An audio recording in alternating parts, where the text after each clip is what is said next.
Hello everyone, my name is Chris and welcome back to another movie review. Today I'm gonna be reviewing Spider-Man Far From Home, and as usual I'm quickly gonna go through the story of this movie to tell you in short what the movie is all about. Then I'm gonna share my opinions and thoughts about this movie, so in case you didn't watch it, one big spoiler alert across the screen. And yeah, just click away from this video and come back later if you want. If you don't want to, that's again totally fine. But if you really are interested right now in my opinions and thoughts about this movie, then stay with me till the end of this video and let's get started. Alright, so Spider-Man Far From Home was released this year, and it's another Marvel movie from Marvel comic books. And again, we follow our main hero, Peter Parker, or Spider-Man, on his way to vacation with school. So they are visiting Europe with school and his friends, and he really wants to tell MJ this time how he feels about her, and he wants to tell her his feelings and that he has huge crush on her. And he planned the whole thing out, but it doesn't really go so well when this guy called Mysterio gets involved. So yeah, this guy Mysterio gets involved, and there is basically some threat that needs to be eliminated, and then Nick Fury calls Peter Parker to help him.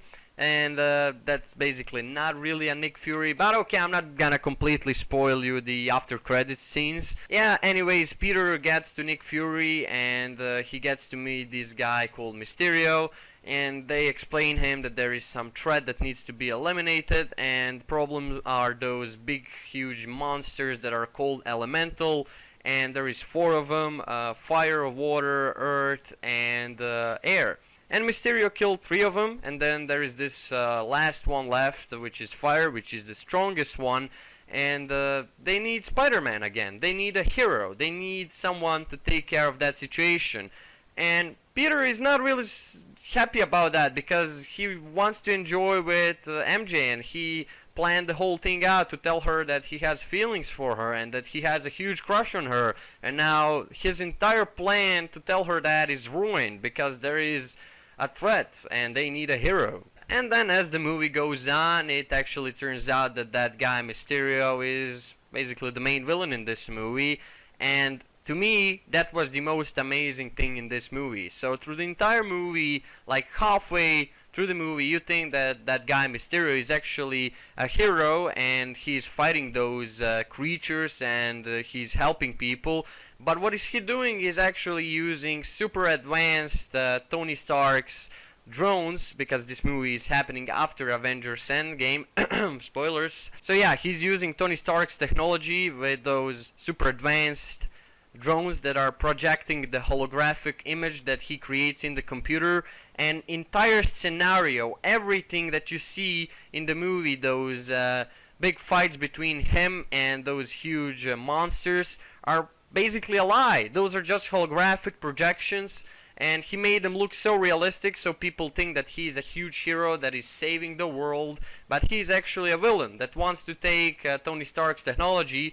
And Peter was so naive, and even I was so naive to believe that guy, and he gave him those glasses called Edith, which are basically access to entire Tony Stark's technology, and Peter hands them over to this guy, which is basically villain, and he now uses that technology to cause even more damage. And now Peter is on the mission to stop that guy through the entire movie. And yeah, that's pretty much the entire story of this movie. And I'm gonna say, woo, damn, it was good. It was very good. I totally didn't expect that. I totally didn't expect this guy that was represented halfway through the movie like a hero to actually be a villain.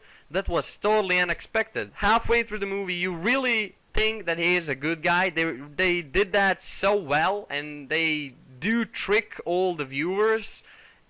I don't know. It just felt amazing when I figured out that those creatures that he's fighting and everything is just one big lie. I was like, whoa, no way, no fucking way. This guy is actually just normal human being, and he is just big pussy, you know. He's lying to everyone so he can just get the personal cause out of it.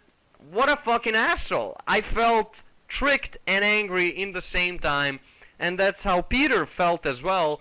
And you know, you really get to feel that through this movie. It's well played out, the scenario is well thought out, and it's great. This movie was surprisingly great. I didn't expect this Spider-Man movie to be so good, because Spider-Man Homecoming was not really my thing. It was pretty cringy, and this movie also has some cringy moments, but they're not that cringy as they used to be in the Spider-Man Homecoming.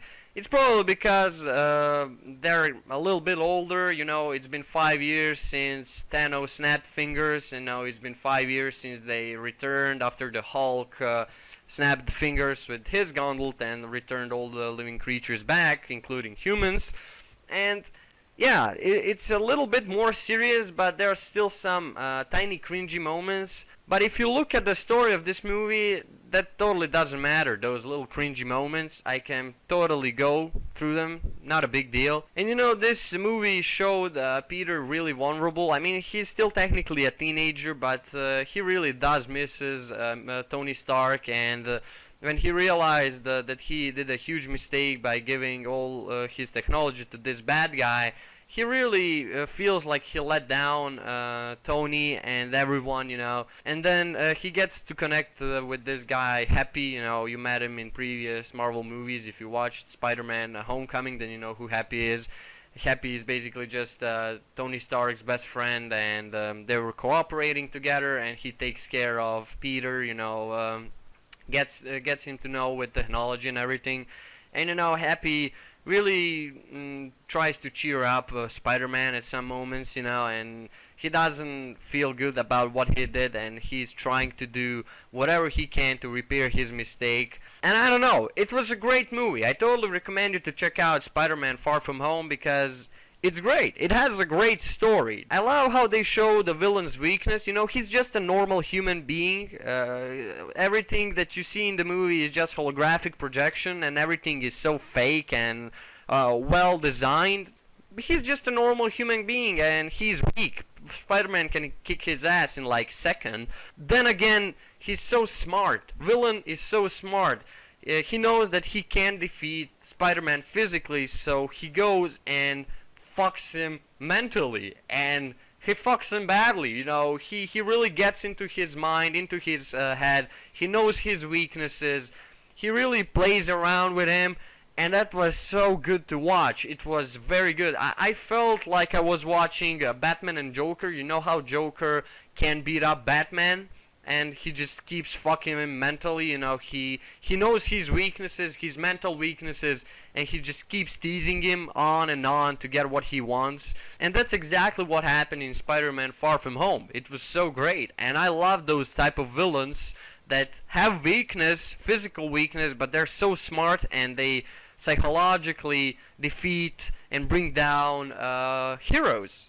So I think Mysterio was a great villain. So yeah, I was really surprised how powerful this villain was, even though that he's just a normal human being without any superpowers or anything. Oh yeah, I totally forgot to mention that there is 2 after credit scenes, and the last scene is actually one more time about the villain, and you actually realize that this villain won. He beat Spider-Man.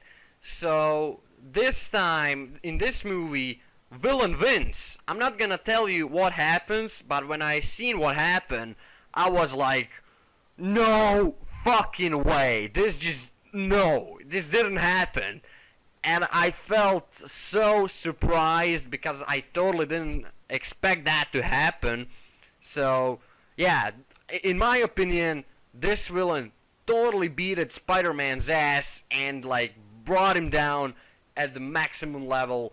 And it was just so fucking epic. So yeah, I think that's it. I think I said everything I wanted about this movie. And if you like this movie review, then go ahead and leave a like, share, comment, or subscribe if you want. If you don't want to, you don't have to. It's totally fine. You can join my Chris Facebook group. I post all kind of stuff over there. Link is down below in the description, together with my ass.fm, where you can leave any questions if you have any questions. And yeah, guys, thank you for watching. I love you, and I'll definitely see you in the next videos. Chris out.